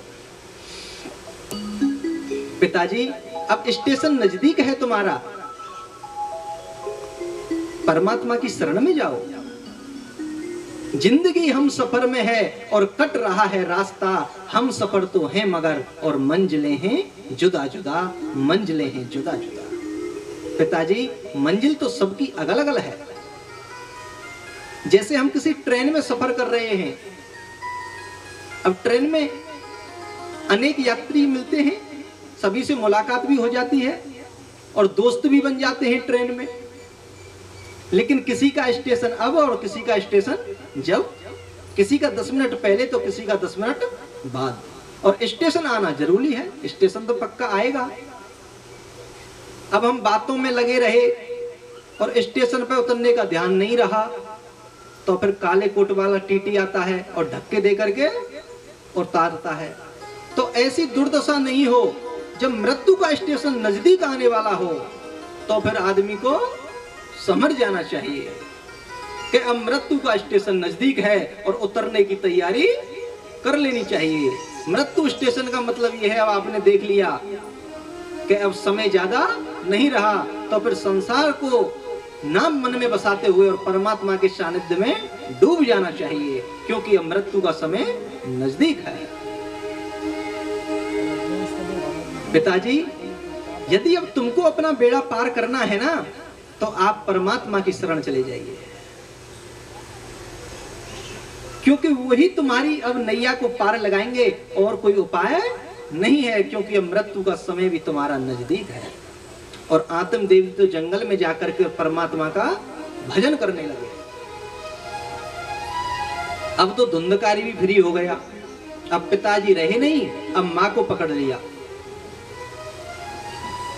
बताओ धन कहाँ है? पिताजी तुम्हारे लिए जरूर धन बता करके गए होंगे। एक दिन मां ने धन को नहीं बताया तो जलती हुई लकड़ी और मां को दिखाई और मां डर की वजह से भागी और कुआं में कूद करके गोविंदाए नमो नमः। माता भी और परमात्मा की प्यारी हो गई। गोकर्ण जी तीर्थ यात्रा पर चले गए डर की वजह से। अब तो धुंधकारी अकेला रह गया, अकेला रह गया। अब तो चोरी करने लगा, 5 वेश्याओं को घर में ले आया। अब तो एक दिन धुंधकारी ने और एक राजा के घर में डाका डाल दिया और बड़ी गठरी पोटरी बांध करके लाया तो उन वेश्याओं के लिए दे दिया। अब उन्होंने सोचा कि इसने राजा के यहां चोरी की है और राजा को पता चलेगा तो इसको तो मृत्यु दंड मिलेगा ही, लेकिन इसके साथ में हमको भी मिलेगा। तो उन 5 ने और गले में रस्सी डाल करके धुंधकारी को गोविंदाय नमो नमः कर दिया, धुंधकारी को भी खत्म कर दिया। लेकिन धुंधकारी ने पूरे जीवन पर्यंत पाप कर्म किए थे। वो कभी ये भी नहीं जानता था कि सत्कर्म क्या होता है और अकाल मृत्यु से मरा था तो 1 नंबर का प्रेत बन गया। और जब प्रेत बन जाता है तो फिर घर में सताता है लोगों को। कभी खुड़का करता है छत के ऊपर, कभी कुंदी बजाता है, कभी अनेक प्रकार के सपने आते हैं। तो गोकर्ण जी को पता चला कि मेरे भाई की मृत्यु हो गई, तो गया जी में पिंडदान कराए कि इसकी मुक्ति हो जाएगी। एक दिन गोकर्ण जी सो रहे थे तो धुंधकारी आ गया सपने में। सपने में आ गया, पहले तो गधे के रूप में आया, फिर कभी बकरा बन जाता है और गोकर्ण जी को डराने लगा। और गोकर्ण जी ने जैसे ही जल पढ़ करके दिया कि कौन हो तुम, तो अपने रूप में आ गया। बोला भाई मैं तुम्हारा भाई हूं धुंधकारी और मेरी अकाल मृत्यु हो गई। बोल मैं तो तुम्हारे लिए गया जी में पिंडदान कराया, तुम मुक्त हो जाते। बोल चाहे तुम हजारों पिंडदान कर लो, कुछ होने वाला नहीं है, क्योंकि मैं प्रेत योनि में आ गया और मुझको इतना कष्ट होता है कि मेरे प्राण निकलते नहीं, क्योंकि वो यातना शरीर है, भोगना पड़ेगा। जो प्रेत होता है जैसे सुई होती है ना, सुई की नोक इसके समान इसका गला रहता है प्रेत का। जो भूत प्रेत होते हैं, अब ना तो ये आहार ले सकते हैं, ना कुछ पी सकते हैं, ना खा सकते हैं, ना ढंग से श्वास ले सकते हैं। इनको बहुत तड़फन होती है और मर सकते नहीं, क्योंकि जैसे कर्म किए हैं तो भोगने पड़ेंगे। भाई मुझको बड़ी तकलीफ होती है, मुझको बहुत तेज वेदना होती है, और आप कैसे भी मेरी मुक्ति का उपाय करो। गोकर्ण जी महाराज ने एक दिन भगवान सूर्य से प्रार्थना करी और भगवान सूर्य देव ने कहा कि यदि उसके नाम से श्रीमद् भागवत करा दी जाए तो वो प्रेत योनि से मुक्त हो जाएगा। गोकर्ण जी महाराज ने भागवत कथा का आयोजन किया। गोकर्ण जी ने धुंधकारी के लिए भी स्थान दिया कि धुंधकारी आए और भागवत कथा का श्रवण पान करे। तो एक 7 गांठ के बांस में आकर के धुंधकारी बैठ गया। और भी संत महात्माओं को पता चला कि भागवत कथा हो रही है और वो भी कथा सुनने के लिए आ गए। और जब भागवत की महिमा गाई गई और जैसे ही 7 दिन कथा के पूरे हुए तो धुंधकारी अपने दिव्य रूप में आ गया और भगवान के पार्षद उसको लेने के लिए आ गए। अब जैसे ही धुंधकारी को भगवान के पार्षदों ने और अपने विमान में बैठाया और ले जाकर के जाने लगे तो और श्रोताओं ने प्रश्न कर दिया कि कथा तो हमने भी सुनी है, लेकिन हमारे लिए विमान क्यों नहीं आया? अकेले धुंधकारी के लिए ही विमान क्यों आया, हमारे लिए क्यों नहीं आया? जो कथा धुंधकारी ने सुनी है वो ही हमने सुनी है। जब धुंधकारी के लिए विमान आया तो हमारे लिए भी आना चाहिए। पार्षदों ने कहा तुमने कथा तो सुनी, लेकिन तुम्हारी लगन मुक्ति की नहीं थी। धुंधकारी की तो एक ही लगन थी कि कैसे भी मैं और प्रेत योनि से मुक्त हो जाऊं। उसकी लगन केवल मुक्ति की थी। और तो कथा तुमने भी सुनी, लेकिन तुम्हारे विचार अगल अगल थे। कोई तो कथा में कुछ देखने के लिए आता है और कोई कुछ देखने के लिए आता है, कोई कल्याण करने के लिए आता है, कुछ बुराई ढूंढने के लिए आते हैं। जैसे आकाश से बारिश हो रही है, अब आकाश की बूंद कोई तो गंगा जी में जाकर के गिर गई तो वो गंगा जल बन जाती है, और यदि कहीं कीचड़ में गिर गई तो गंदा पानी बन जाती है, और सर्प के मुख में गिर गई तो वो ही विष बन जाती है। अब इसमें बूंद की तो कोई दिक्कत नहीं है ना, बूंद तो बराबर बरस रही है। अब वो जहां जहां जा रही है उसकी ऐसी ही परिणति हो रही है। तो जैसी जिस लगन से तुमने कथा सुनी उसी लगन से तुम्हारे लिए फल मिलेगा। धुंधकारी ने तो मुक्ति की लगन से कथा को सुना था तो ये मुक्त हो गया। बोले महाराज मुक्त तो हमको भी होना है। फिर गोकर्ण जी महाराज ने दोबारा से श्रीमद् भागवत कथा का आयोजन किया और सभी श्रोताओं ने मुक्ति की भावना से इस कथा को सुना। तो भगवान के पार्षद विमान लेकर के आए और सभी श्रोताओं को विमान में बिठा करके ले गए।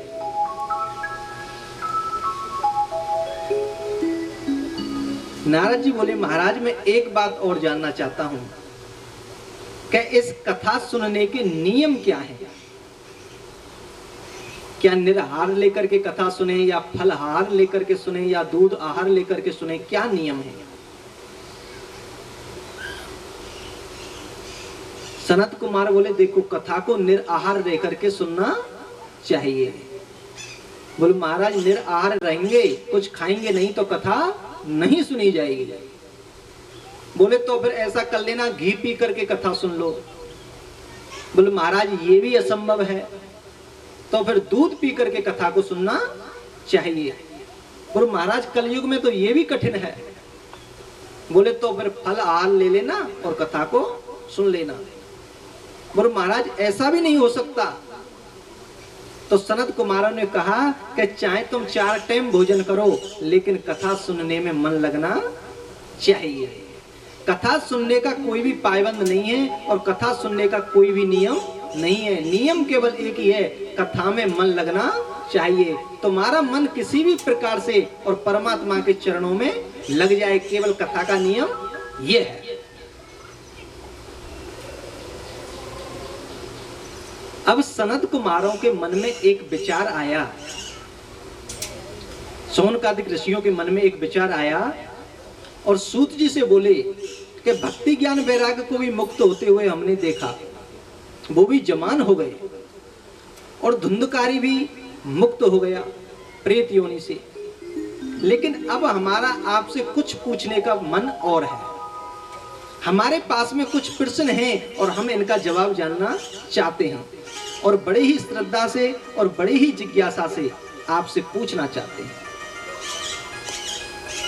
सूत जी महाराज बोले प्रश्न करिए। बोले हमारा पहला प्रश्न तो यह है कि मानव के कल्याण मार्ग का धर्म क्या है, मनुष्य का कल्याण कैसे हो, का धर्म क्या है। क्या गंगा जी नहाने से मुक्ति मिल सकती है, या नीम के पेड़ पर उल्टा लटक कर तपस्या करने से मोक्ष मिल सकता है। पहला प्रश्न यह है कि मानव के कल्याण मार्ग का धर्म क्या है। और दूसरा प्रश्न यह है कि किसको पूजें और किसको छोड़ें।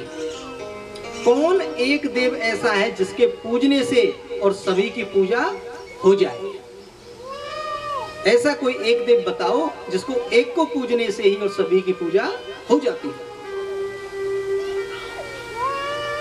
मंदिर के गर्भगृह में यदि ज्यादा प्रतिमाएं होंगी और जिनको शास्त्र का अध्ययन नहीं है तो मन भ्रमित हो जाता है।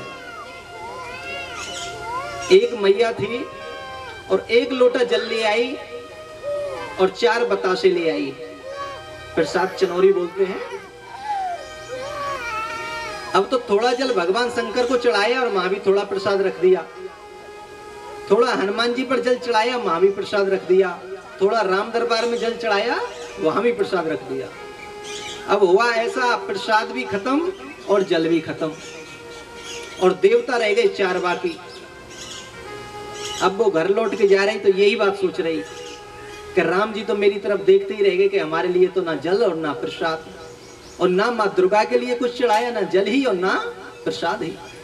तो महाराज मंदिर में जाते हैं तो मन भ्रमित हो जाता है। इसलिए ये बताओ कि कौन एक देव ऐसा है जिसके पूजने से और सभी की पूजा हो जाए। और अगला प्रश्न ये है कि शास्त्र में भगवान का नाम है अजन्मा, जो जन्म नहीं लेता, तो फिर उसने जन्म कैसे लिया। वो देव की नंदन कृष्ण क्यों कहलाया, वो दशरथ नंदन राम कैसे कहलाया, अजन्मा का जन्म कैसे हुआ, ये भी बताया। और अगला प्रश्न हमारा ये है, आप कहो कि भगवान जन्म नहीं लेते, वो तो अवतार लेते हैं, तो कितने अवतार लेते हैं। कोई कहता है 2 अवतार, कोई कहता है 4 अवतार, कोई कहता है 15 अवतार, और संत यहां तक कहते हैं कि हरि अनंत हरि कथा अनंता।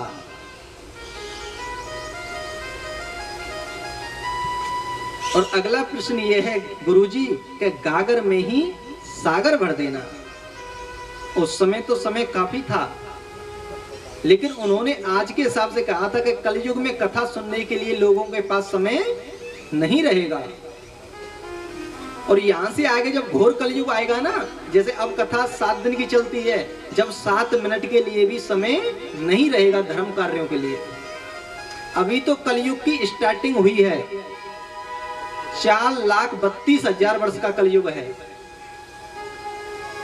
4,32,000 वर्ष का कलयुग है और अभी 5.5 साल कलयुग को हुए हैं। अभी तो कलयुग की शुरुआत है। अभी तो कलयुग अपने अंगूठे के बराबर आया है, जो पैर का अंगूठा है वहां तक आया है। और जब कमर कमर आएगा तो हाहाकार मचा देगा। 7 मिनट के लिए भी समय व्यक्ति पर धर्म करने के लिए नहीं बचेगा, यज्ञ करने के लिए नहीं बचेगा, भजन करने के लिए नहीं बचेगा। इतना बिजी हो जाएगा इंसान। तो तब की बात से उन्होंने कहा कि गुरुजी गागर में ही सागर भर देना। सूत जी ने कहा ऋषियों, तुम्हारे प्रश्नों का जवाब देने से पहले और मैं सुखदेव स्वामी को नमन कर देता हूं, तब आपके प्रश्नों का जवाब दूंगा। एक बार गोलोक धाम में भगवान श्री कृष्ण उदास बैठे थे। तो सर्वेश्वरी राधा ने पूछ लिया, प्रभु आज आप उदास कैसे बैठे हैं? क्या कारण है आपकी उदासी का? और दिन तो आप कमल की फूल की तरह खिलते थे और आज आप स्वयं उदास हैं। भगवान ने कहा, देवी ये जो जीव है ना, ये जो इंसान है मृत्यु लोक में, ये मेरी तो संतान है। ईश्वर अंश जीव अविनाशी। हमारा माता पिता तो परमात्मा ही है।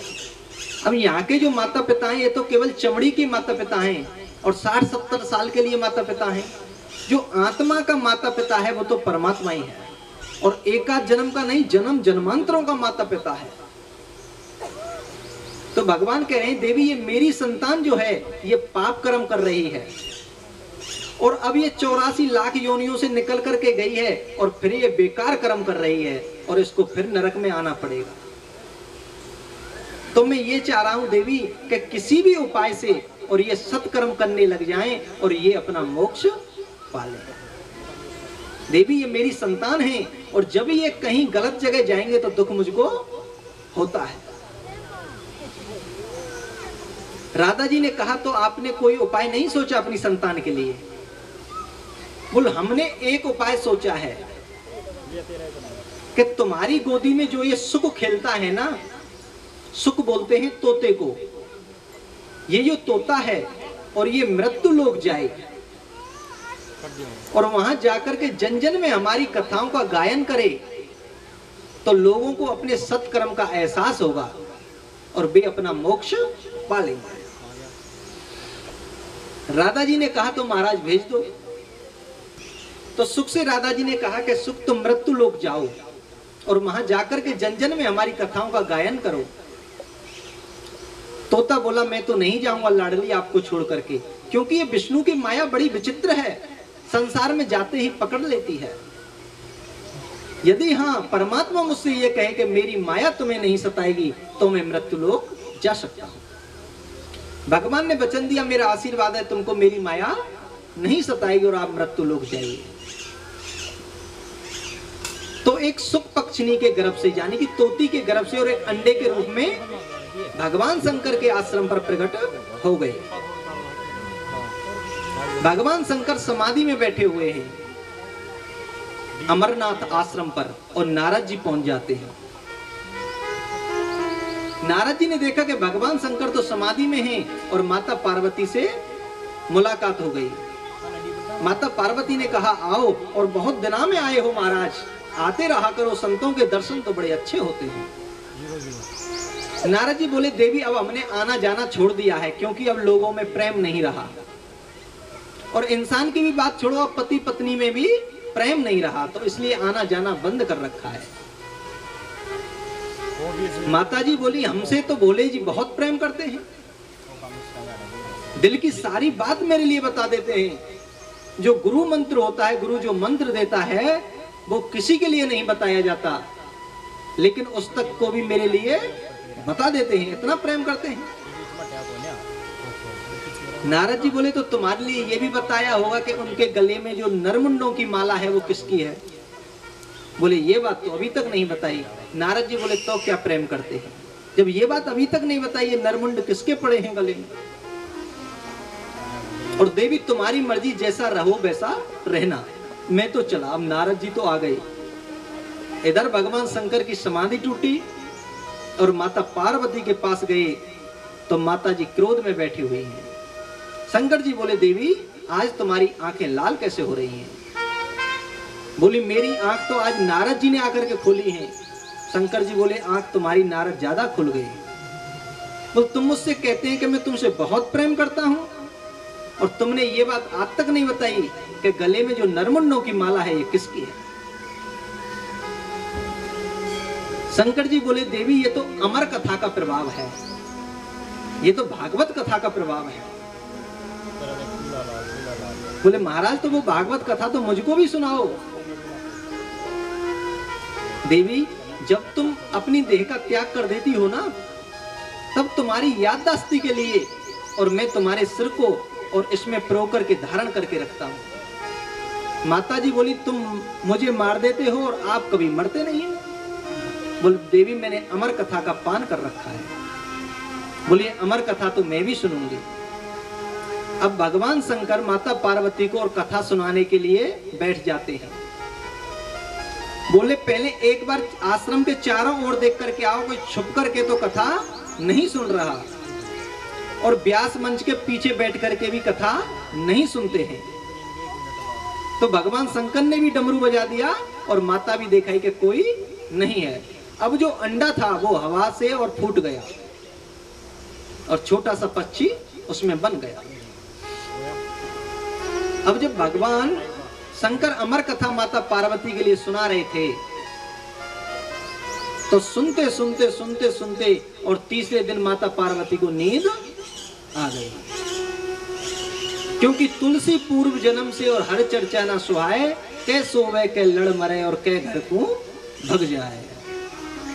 जिस पर पूर्व जन्म के पाप होंगे वो इस कथा में आकर के नहीं बैठ सकता। पहली बात तो वो कथा में आएगा भी नहीं और आ गया तो बुराई करेगा। और जब लोग कह देंगे भाई हम तो कथा सुनने आए हैं, बात घर करना, तो फिर उठ करके चला जाएगा, क्योंकि उसके पाप जो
जय जय श्री राधे, जय जय श्री श्याम।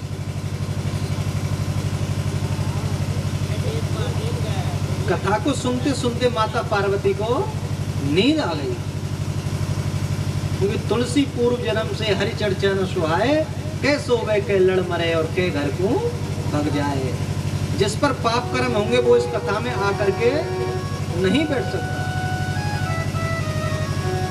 सरप डसोता है जानियो जो नीम स्वाद से खाए, और कर्म डसोता है जानियो जाए हर चर्चा ना सुहाए।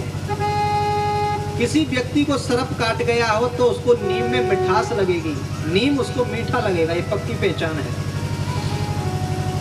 और जिस व्यक्ति को कथा भागवत यज्ञ अच्छे नहीं लगे तो उसको उसके कर्म डस चुके, उसके कर्मों ने उसको मार दिया।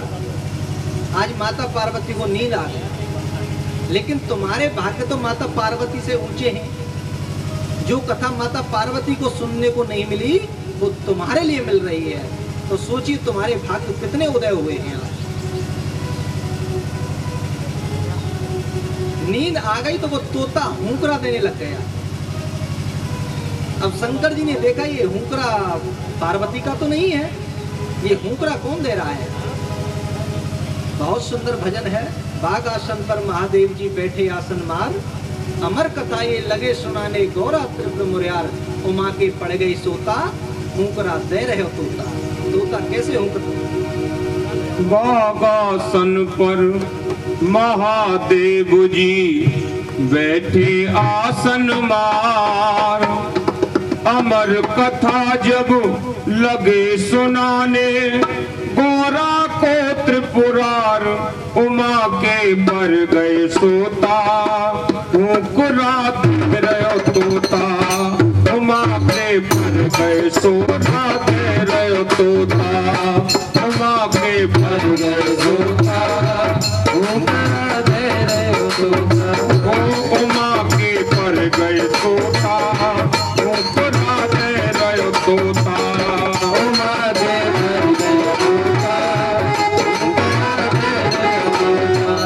आसन पर महादेव जी बैठे आसन मार, कथा जब लगे सुनाने गौरा को त्रिपुरार, उमा के पर गए सोता हुंकरा दे रहे तोता, उमा के पर गए सोता हुंकरा दे रहे तोता, उमा के पर गए सोता हुंकरा दे रहे तोता, उमा के पर गए सोता हुंकरा दे रहे तोता।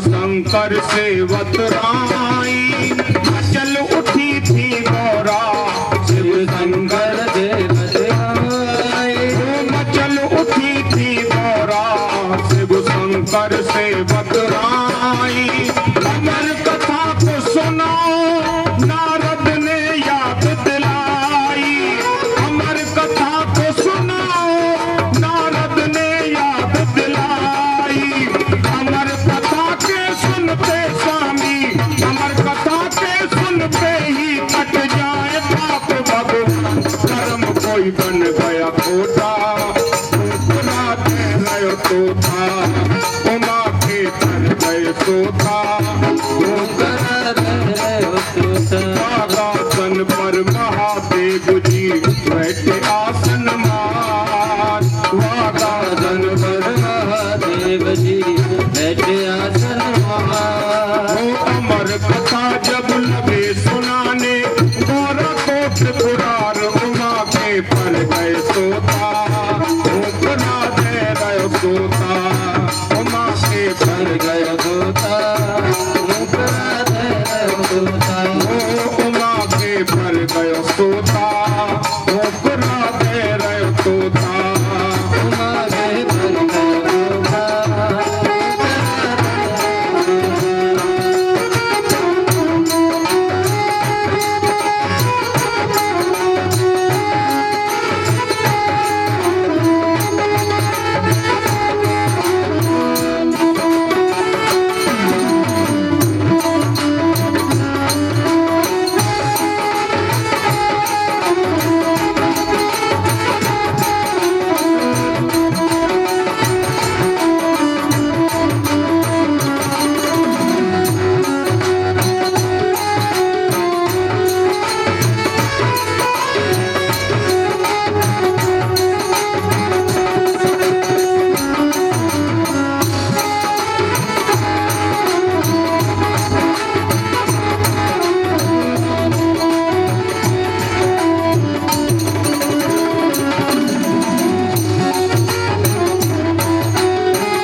शंकर भोला को लगे मनाने,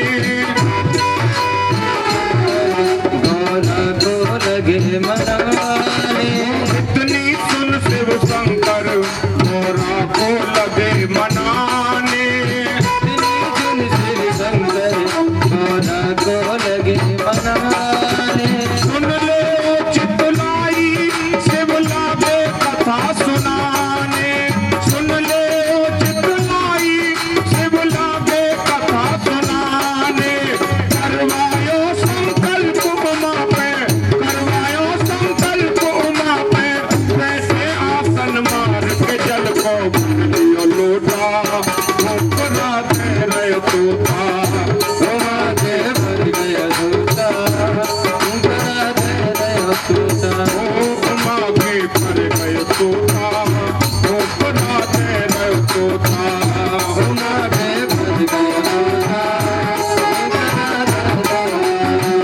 आसन पर महादेव जी बैठे आसन मार, आसन पर महादेव जी बैठे आसन मार।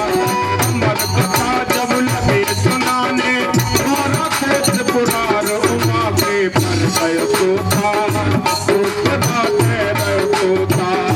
उमा के पर गए तोता, ऊपरा दे रहे तोता।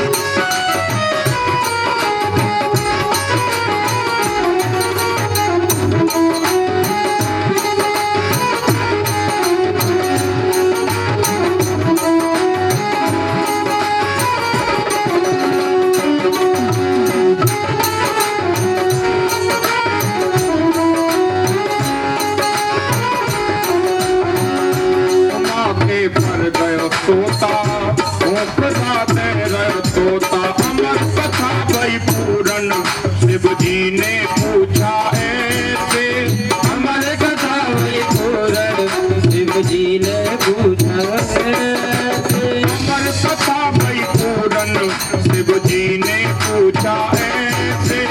अमर कथा हुई पूरन शिव जी ने पूछा ऐसे। पार्वती बतलाओ तुम कथा सुनी हो कैसे, पार्वती बतलाओ तुम कथा सुनी हो कैसे। देखा जो शिव जी ने मुड़ के, देखा जो शिव जी ने मुड़ के, वो रही नींद में चाय, नींद में ले रही जोता, ऊपरा दे रहे तोता। नींद में ले रही जोता, ऊपरा दे रहे तोता। उमा के भर गए तोता, ऊपरा दे रहे तोता।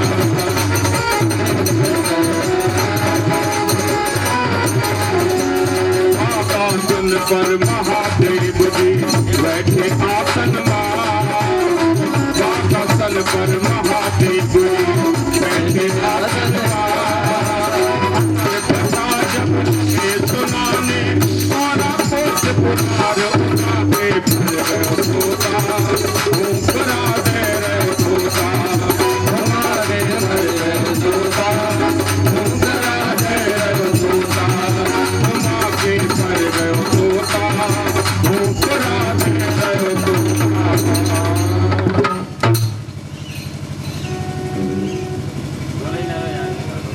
बोली वृंदावन बिहारी लाल की। जय श्री राधे, जय जय श्री श्री, जय जय जय जय श्री राधे, जय जय श्री श्री। माता जी को नींद आ गई और वो तोता भौंकरा देने लगा। जब भगवान ने देखा कि इस तोते ने कथा को सुना है, तब त्रिशूल लेकर के भगवान शंकर और तोते के पीछे भाग गए। अब व्यास मुनि जी के आश्रम पर और व्यास पत्नी अपने केस सुखा रही थी और तभी उनको जमाई आई और जमाई के साथ में और तोता मुख के द्वारा गर्भ में चला गया। बैठ जाइए, अभी 10 मिनट की कथा और है, 10 मिनट की बात और है। और तोता गर्भ के अंदर चला गया। भगवान शंकर बाहर खड़े हैं कि आजा बाहर, तुझको आज छोड़ूंगा नहीं। बोल अब मैं बाहर आने वाला नहीं हूं। बोल 9 महीने में तो आएगा, बोल 9 वर्ष में भी नहीं आऊंगा। तो 12 वर्षों तक 12 वर्षों तक उन्होंने और अपनी माता के गर्भ में ही समाधि लगा ली थी। जिसका मन शांत है वो कितनी भी भीड़ में रहे वो उस जगह को भी पावन बना देता है, और जिसका मन शांत नहीं है वो जंगल में भी गड़बड़ी करे बगैर नहीं मानता।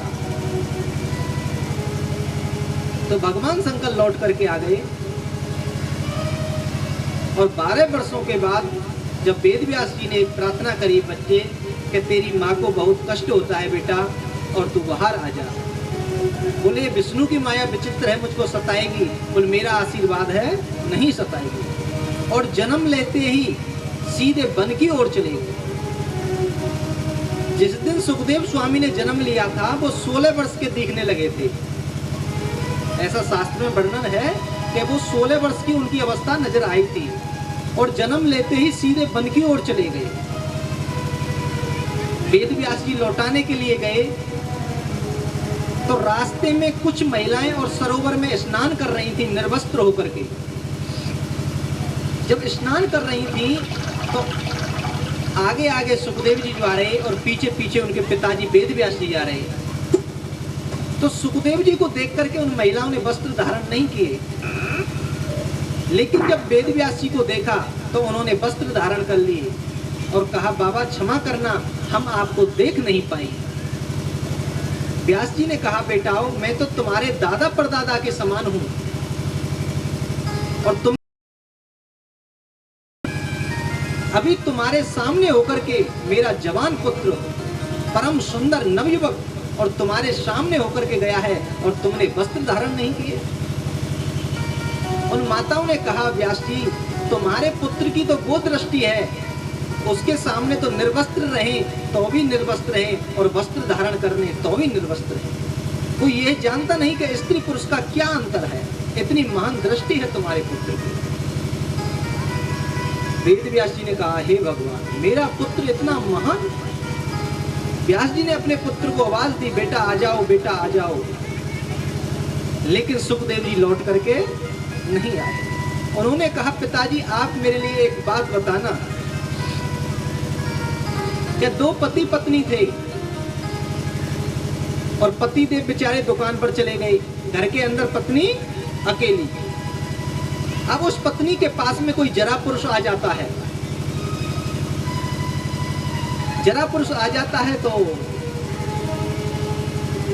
अंदर से केवाल लगी हुई थी। अब हुआ ऐसा था कि उस दिन पति देव भी अपना मोबाइल घर ही भूल गए और वो भी दुकान पे से घर आ जाते हैं। अब वो कुंडी बजा रहे हैं देवी दरवाजा खोलो, देवी दरवाजा खोलो। अब उस जरा पुरुष को पता चला कि तुम्हारा पति आ गया। बोली यदि मैंने दरवाजा खोल दिया तो वो तुझको मार देगा और दरवाजा नहीं खोला तो मुझको मार देगा। क्या तुमने दरवाजा क्यों नहीं खोला, और खोलती हूं तो तुझको मार देगा।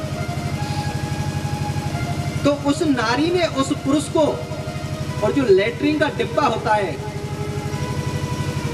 उसमें छोड़ दिया टैंक में कि इसमें छुप जा, और उसमें उस पुरुष को छुपा दिया। अब 2 घंटे के बाद पतिदेव घर से वापस गया तो उसने उस गटर का डिब्बा खोला और उसको बाहर निकाल लिया। अब तो वो बाहर निकलते ही और सीधा भागने लगा। अब वो कह रही अरे लौट के आ जाओ पतिदेव गया, लौट के आ जाओ पतिदेव गया। अब बताओ पिताजी उस पुरुष को लौट के आना चाहिए या नहीं। वेद व्यास जी बोले जो 2 घंटा और मलमूत्र में रह लिया तो उसके लौट को नहीं आना चाहिए। तो उसने कहा पिताजी वो तो 2 घंटे रहा है, मैं तो 12 वर्ष माता के मलमूत्र में रह करके आया हूँ, मैं अब संसार में लौट करके आना नहीं चाहता। और अब चलते हैं आरती की ओर। आरती की तैयारी करें पंडित जी, और जब तक एक कोई छोटा सा भजन।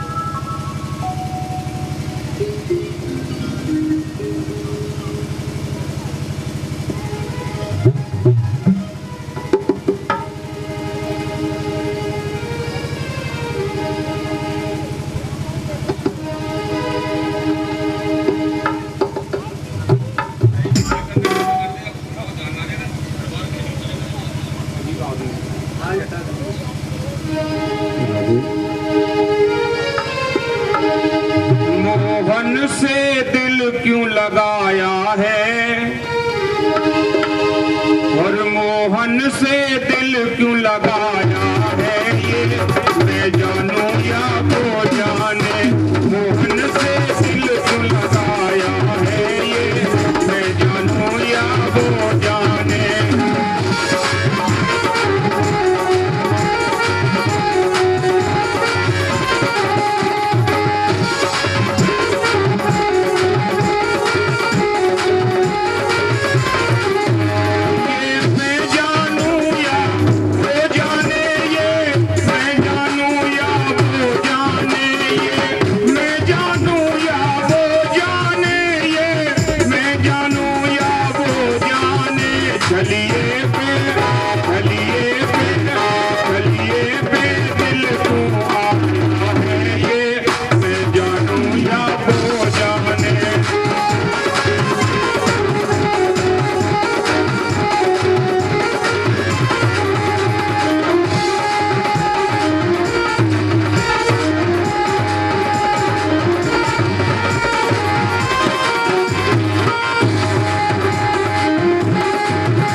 आया है ये मैं जानूं या वो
सभी भक्तजन मन में बसा कर तेरी मूर्ति पुकारो मैं कान्हा तेरी आरती। ओम कर्पूर गौरम करुणावतारम संसार सारं भुजगेन्द्रहारं सदा वसन्तं हृदयारविन्दे भवं भवामि सहितं नमामि।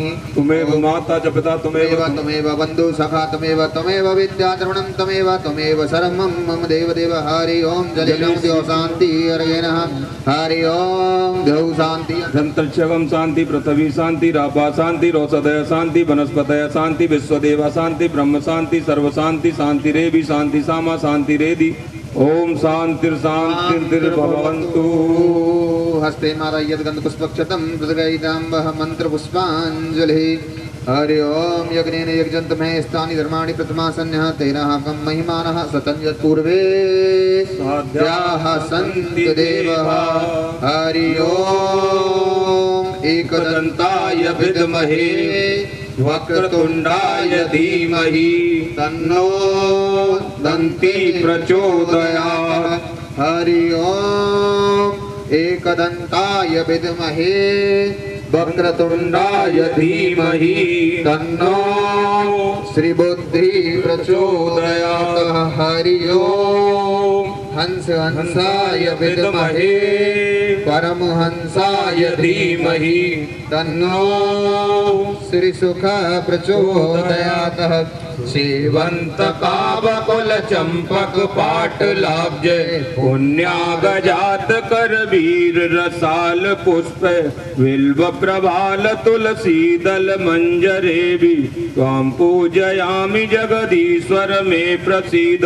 नाना सुगंध पुष्पाणि यथा कालोधवानि च पुष्पांजलिं मया दत्ता ग्रहणं परमेश्वर। सुमन सुगंधित सुमन सा सुमन सुबुद्ध विचार पुष्पांजलि अर्पण करो देव करो स्वीकार। मंत्र पुष्पांजलि समर्पयामि इति मंत्र पुष्पांजलि समर्प्यते। बोलिए भागवत भगवान की जय हो। बोलिए व्यास भगवान की जय हो। बोलिए हनुमान जी महाराज की जय हो। बोलिए राम भगवान की जय हो। बोलिए दादा मान वाले की जय हो। बोलिए सीता मैया की जय हो। बोलिए हनुमान जी महाराज की जय हो। बोलिए बस्ती माता की जय हो। बोलिए गांव चढ़ाने की जय हो। बोलिए भारतवर्ष की जय हो। जय जय श्री राधे श्याम। जय जय श्री राधे श्याम। जय जय श्री राधे श्याम।